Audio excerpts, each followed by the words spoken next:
हाय, मैं डॉक्टर मंडल सुब्रतो।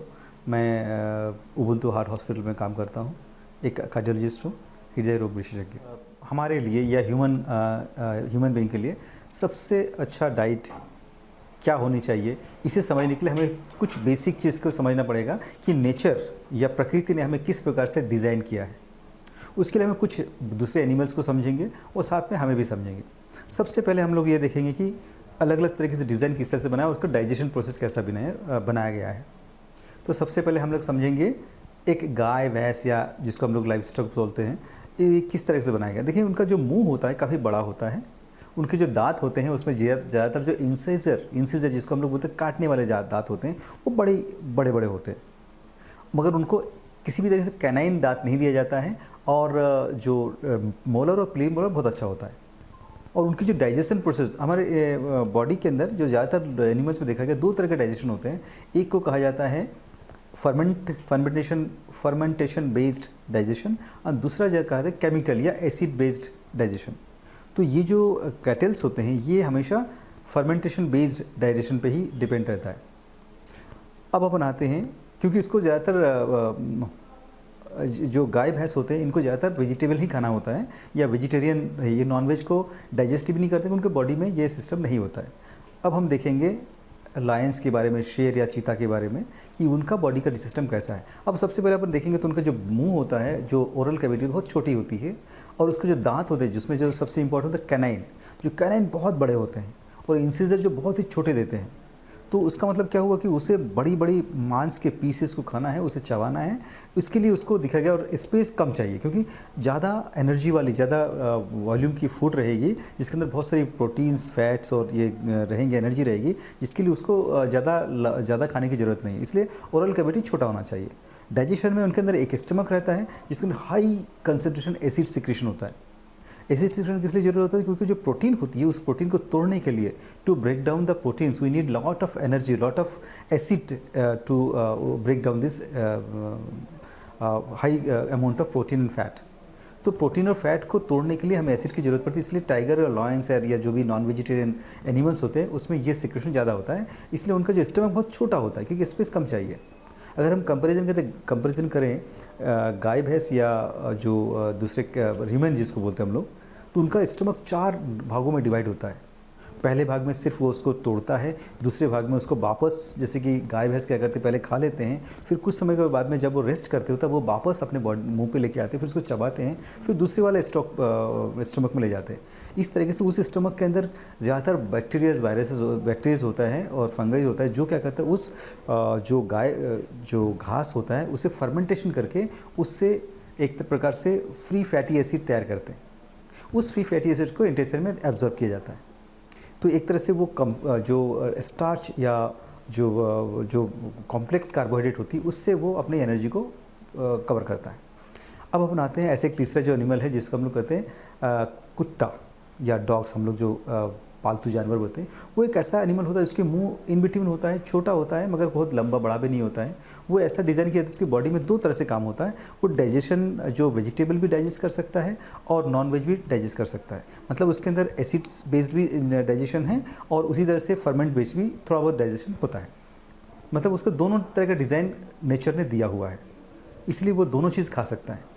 तो हम अब इसी तरह से अगर देखेंगे तो हमारे बॉडी में किस प्रकार से है, हमारे बॉडी भी ऑलमोस्ट लाइक एक डॉग्स के जैसा या फिर एनिमल जैसे कि शेर के जैसा बनाया गया, जिसमें एसिड बेस्ड डाइजेशन है, साथ में कुछ परसेंटेज जो होता है वो केमिकल डाइजेशन होती है या फर्मेंट बेस्ड डाइजेशन होता है, वो जो बहुत ही नॉमिनल नंबर्स में लार्ज कोलन में या लार्ज इंटेस्टाइन में हम लोग किया जाता है। तो इस प्रकार से अगर देखें तो हमारी जो इस बेस के इस आधार पे हम ऐसा जान सकते हैं या ऐसा कह सकते हैं कि हमारी जो डाइजेशन जो या डाइट जो होना चाहिए वो एक तरह से मिक्स वेज होना चाहिए। अब हमें देखते हैं कि किस प्रकार से मिक्स वेज के अंदर क्या क्या होना चाहिए। क्या ये कार्बोहाइड्रेट होना चाहिए या हाई प्रोटीन होना चाहिए या हाई फैट होना चाहिए। इसको समझने के लिए हम लोग कुछ देखेंगे, कुछ पुरानी हम लोग कभी किसी आसपास में कई सारे रॉक पेंटिंग्स में जाके देखेंगे जो करीब 10,000, 15, 20,000 साल पुराने रॉक पेंटिंग्स को अगर उसको गौर से देखते हैं तो उसमें क्या मिलता है कि ज़्यादातर रॉक पेंटिंग्स में देखा गया कि वो जो इंसान होता है वो किसी जानवर को मार रहा है, किसी जंगली जानवर को मार रहा है, सुअर को या सांभर को मारते हुए उसको खाते हुए दिखाता है। दैट मीन्स उस समय पर जो इंसान रहा होगा जो 10,000 या 20,000 साल पहले, वो ज़्यादातर सब नॉन-वेज खाते होंगे। वेजिटेबल भी खा सकते हैं, जो भी फ्रूट्स मिलते होंगे सभी भी, बट वो मेनली जो अगर वो नॉन-वेज की बात करें और फ्रूट्स की बात करें, तो मैक्सिमम नंबर ऑफ अमाउंट जो एनर्जी आती थी वो प्रोटीन से, हाई प्रोटीन डाइट और कुछ फैट्स एंड कुछ अमाउंट्स में कार्बोहाइड्रेट होता था। तब उनकी जो लाइफ एकदम जंगली लाइफ है, जंगल में रहने की लाइफ उस तरह से होते थे। बट धीरे धीरे इंसानों की प्रोग्रेस हुई और उनने वो अनाज उगाना शुरू किया। अनाज उगाने की शुरुआत करने की वजह से क्या हुआ, उनकी जो मेन जो डाइट है, किस मेन डाइट जो हाई प्रोटीन डाइट थी, उसके बदल के वो मेन जो आ गया वो हाई कार्बोहाइड्रेट डाइट हो गया, जैसे कि चावल या गेहूं है, इस प्रकार से। तो ये जो चेंजेस हो गया, ये चेंजेस होने की वजह से हमारे बॉडी में उस प्रकार से चेंजेस नहीं हो पाया। जैसे कि हम लोग जानते हैं कि कुछ लंबे समय के बाद में, अंतराल में अगर कुछ डाइट में चेंज होता है तो धीरे धीरे उस प्रकार की चेंजेस हमारे बॉडी अपने आप जेनेटिकली हम मॉडिफाई हो जाते हैं। बट चूँकि ये इतनी जल्दी चेंजेस आ गए कि हमारे बॉडी उसको मॉडिफाई नहीं कर पाए, तो मुझे लगता है शायद यही एक सबसे बड़ा कारण होता है जिसकी वजह से आज के दिन में लोगों के अंदर, जो यंग लोगों के अंदर जो डाइट में जो कार्बोहाइड्रेट्स की मात्रा सबसे ज़्यादा होने की वजह से उन्हें ज़्यादा की ज़्यादा संख्या में हम लोग इंडिया में देखते हैं कि डायबिटीज़ की संख्या सबसे ज़्यादा बढ़ रही है। उसका कारण कार्बोहाइड्रेट बेस्ड डाइट। कार्बोहाइड्रेट हम लोग जब खाना खाते हैं, एक प्लेट में थाली लेते हैं, उस थाली के सबसे ज़्यादा करीब 60 to 80% जो हो कार्बोहाइड्रेट होता है। मतलब रोटी, चावल, गेहूँ या इससे बनी हुई कोई भी चीज़ वो खाते हैं। फिर एक कटोरी दाल होती है जो हार्डली 10 या 10% के आसपास प्रोटीन होती है, या फिर थोड़ा सा 1 चम्मच, 1.5 चम्मच या 2 चम्मच की ऑयल होता है, मतलब 20% के आसपास, 15-20% फैट होता है। तो ये जो चेंजेस आ गए हैं हमारे डाइट्स में, शायद मुझे लगता है कि, और उसकी बदले में जो एनर्जी का डिस्ट्रीब्यूशन हुआ, एनर्जी का मतलब वो जो कार्बोहाइड्रेट लिया, उसके बाद में बॉडी के अंदर जो कार्बोहाइड्रेट आने के बाद में उसको जो एनर्जी का लॉस होना था, जैसे कि पहले के ज़माने में करीब 100 साल की पहले की बात करें तो ज़्यादातर लोग अपनी एनर्जी को खेतों में या खलिहानों में काम करते हुए या चलते हुए करते हुए उसको एनर्जी को लॉस कर देता था, या उस कार्बोहाइड्रेट का यूज़ हो जाता है। आज के दिन में वो नहीं हो पाता, तो बॉडी को ही उसको एडजस्ट करना पड़ता है, जो मेटाबॉलिक डिसऑर्डर्स। तो ये जो कार्बोहाइड्रेट हाई होने की वजह से मेटाबॉलिक डिसऑर्डर्स का डेवलपमेंट हुआ है, ये डेवलपमेंट होने की वजह से उन्हें डायबिटीज़ की आगे चल के नंबर्स बढ़ने लगे, और यही आगे चल के हार्ट अटैक के कारण बनता है।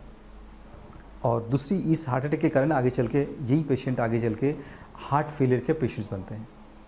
तो ये जो हार्ट फेलियर डाइट से लेके हार्ट फेलियर तक का जो दूरियां है, जो लिंक्स होती है, इसे हमें समझना पड़ेगा।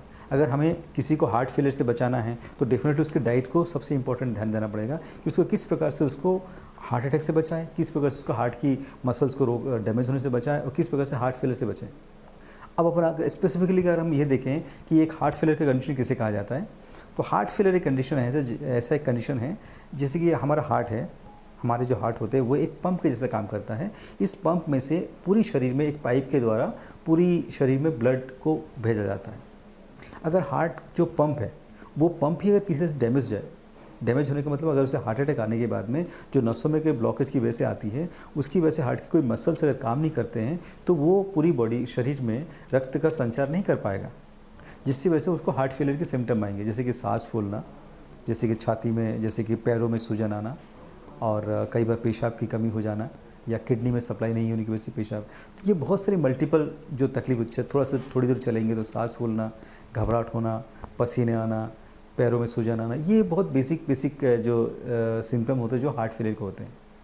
इसे अगर डाइट के थ्रू हम लोग इसे कंट्रोल करना चाहें तो सबसे पहले हमें एक जो नमक, जिसको हम लोग एक तरह से लोड कहा जाता है, तो जितना ज़्यादा हम नमक लेते हैं, नमक के साथ में पानी बॉडी स्टोर करता है, तो नमक कम से कम लेंगे तो हमारे बॉडी में पानी की जो स्टोरेज की क्षमता कम हो जाएगी, जिससे हार्ट को रिलैक्स मिलेगा। हार्ट को ज़्यादा अमाउंट में पानी को या रक्त को सर्कुलेट नहीं करना पड़ेगा। उसी प्रकार से डाइट में ऐसी डाइट लिया जाए जिससे वो बॉडी के लिए कंफर्टेबल हो। जैसे कि वेजिटेबल्स की बात करें तो वेजिटेबल्स में ऐसे वेजिटेबल्स जो एकदम हाई क्वालिटी वेजिटेबल्स, बट उसमें कार्बोहाइड्रेट की अमाउंट बहुत कम होनी चाहिए, न्यूट्रिएंट्स ज़्यादा होनी चाहिए। और जैसे कि हम लोग किसी भी पत्ती वाली सब्ज़ी खाते हैं और सब्जियां खाते हैं, और टमाटर, ये जितनी सारी सब्जियां होती हैं, ये सब में न्यूट्रिएंट्स वैल्यू बहुत अच्छी होती है, विटामिन्स बहुत अच्छे होते हैं, बट कार्बोहाइड्रेट की परसेंटेज कम होती है। तो हमें कार्बोहाइड्रेट्स को कम करते हुए न्यूट्रिएंट्स वैल्यू को ज़्यादा इंपॉर्टेंस देंगे तो हमें शायद हार्ट फेलियर के ट्रीटमेंट में बहुत अच्छा मदद मिलेगी। साथ में सबसे इंपॉर्टेंट है कि जो डॉक्टर्स के द्वारा लिखी गई जो दवाइयाँ होती है वो डेफिनेटली बहुत इंपॉर्टेंट है। अगर आप दवाइयाँ नहीं लेंगे तो डेफिनेटली उसको प्रॉब्लम आएगी। दूसरा एक बहुत इंपॉर्टेंट पॉइंट आती है कि पानी की मात्रा कितना लिया जाए।